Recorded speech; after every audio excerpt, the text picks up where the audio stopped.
Hello and welcome to another model building workshop. I'm Mr. Allen. I'm coming to you from my basement workshop here in Providence, Rhode Island on behalf of the Community Libraries of Providence.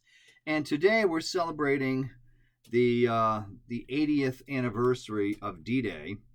And for this episode, we're going to be talking about one of the backbones of the American forces in World War II, the Sherman tank. But in this case, we're looking at the M4A1. This has the cast hull, and this has a 76 millimeter gun, so it's a slightly different from the standard Sherman tank. And this one was put out in the field with a longer gun to give the Sherman tank and the tank companies something with a little bit more punch than the standard short-barreled 75 that was what most of the Sherman tanks had at the time. So this is an old Italeri kit. I built this thing when I was a teen. So this is one of the older vehicles in my collection. I've shown you my other older kits of the Panzer I and the Panzer IV from Italeri. So these are some of the first 1/35 scale tanks that I had built. This would have been maybe third or fourth. So this goes back quite a ways in my collection. And originally I built this and I didn't paint it.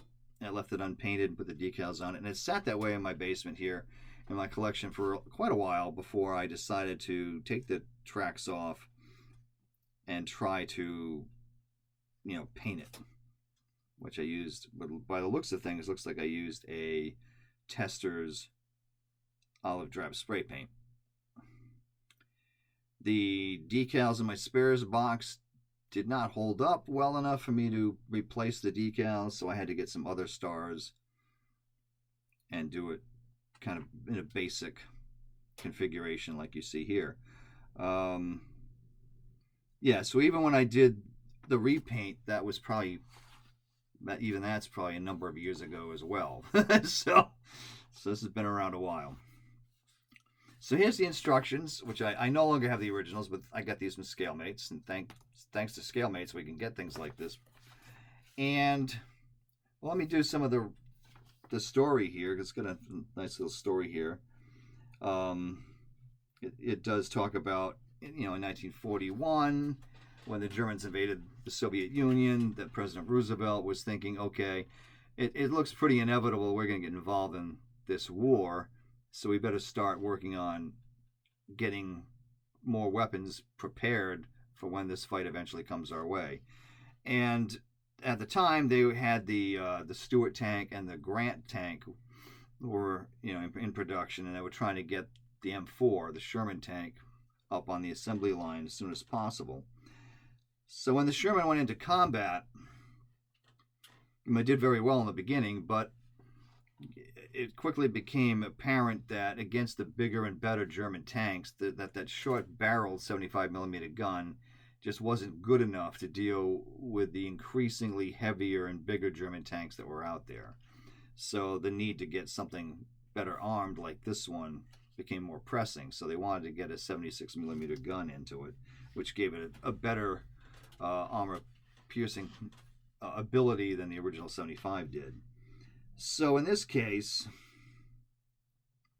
let's see here.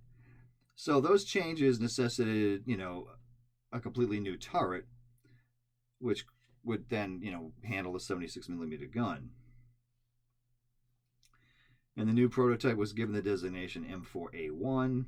In January 1944, the new type was introduced, and until the end of the war, about 3,400 pieces of this designation were produced. And it says, notwithstanding the improvements, there were still many defects, and one of them being the lack of armor protection on these vehicles.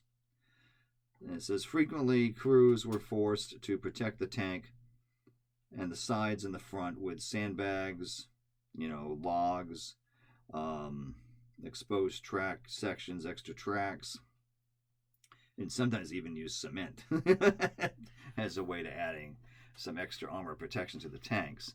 Now, I remember seeing a photograph, I think it's in one of the Concord books that they put out a few years back about American tanks, and there's a picture of General Patton very angry, big scowl on his face as he's storming away from a tank where the crew had put all sandbags and everything on it. Because General Patton was not happy with crews that added all this extra protection because it added a lot of weight to the tank, and that impacted the speed of the tank, and it also wore down the transmission. So Patton was not a fan of crews doing this, but it didn't exactly stop them from doing it because, hey, they wanted the extra protection, right? So let's look at the instructions here. Now, when I built this kit, I had the tester's boxing of it, which was typical of what I was getting back at that time. The testers and Italeri were putting out a lot of stuff, and so this would have been in that boxing. So these instructions are probably a little bit later, but anyway, you get the parts breakdown, which is typical. And you get, the circle, the triangle, and square sprue codes. And you can see that it's typical of the Italeri kits with small little pieces, so that is an issue you have to deal with them. They do like the little tiny latches and things of that nature. And then we get into the turret parts there. The gun is two pieces, top and a bottom with the breech there. And we start assembly with the lower part of the hull and the suspension system. And then it shifts over. Get some more of the hull together. It's got the rubber band tracks. This kit has the original rubber band tracks on it. On some of these kits, like I did with the Jackson, I ended up getting some aftermarket tracks. I used the AFV Club for the Jackson. I did not for this one. This is the original tracks here. And they're basically just the standard, rubber shoed tracks that are on that. So the assembly goes on to the hull top, and then we start with the interior of the turret going here. And this is what I mean when you can see the small little latches and handles and things like that you have to put on here.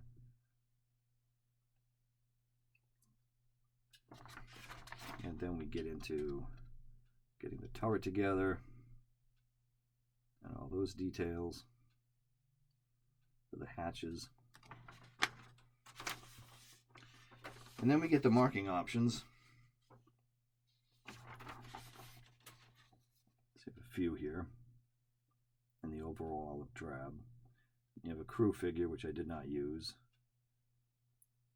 That was kind of a soft figure.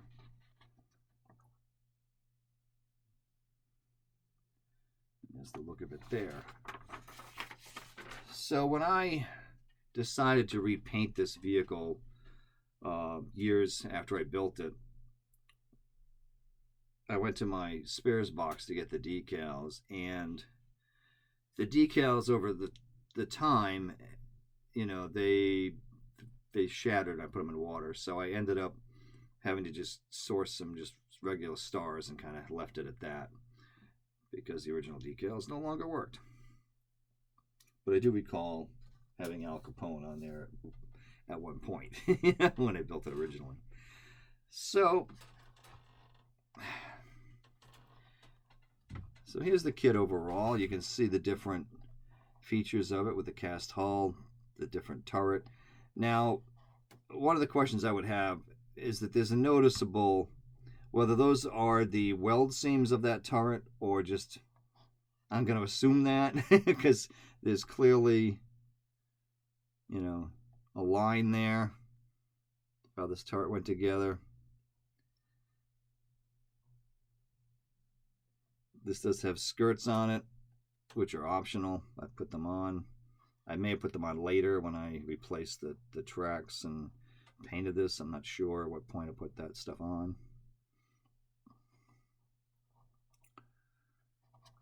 I do have the hatches painted white, which they probably weren't. There is some interior detail. I don't know if you can see in there. Basically just painted the interior white and the gun breech. I mean, you could do more with that, but depends how ambitious you are. You could probably do a lot more with the interior of that turret if you so desired. I do have that hatch open on the side here, so you can see a little bit in there.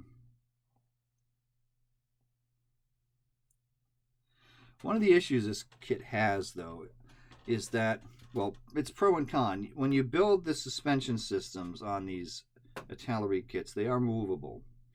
And that can be good if you're doing a diorama and you want to articulate the track. The downside with that is that it doesn't really sit flat.